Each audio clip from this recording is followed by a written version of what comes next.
নমস্কার।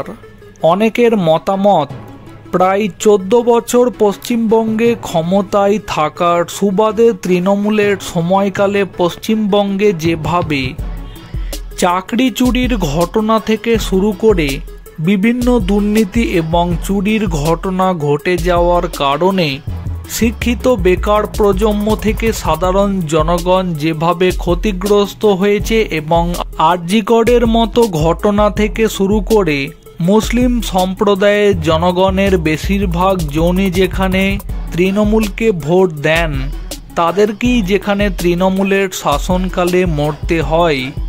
যেমন কালীগঞ্জে 9 বছরের বালিকা তামান্না খাতুনকে তৃণমূলের ছোড়া বোমার আঘাতে মৃত্যুবরণ করতে হয়।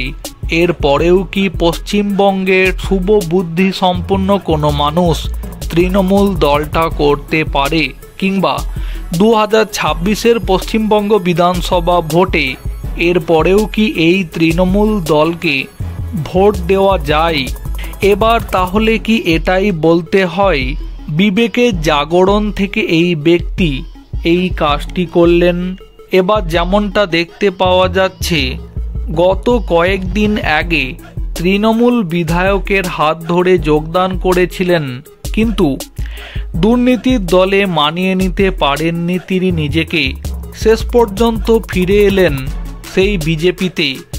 হুগলি সাংগঠনিক জেলা নেতৃত্বের হাত ধরে পুনরায় বিজেপিতে ফিরলেন দুজন আইনজীবী।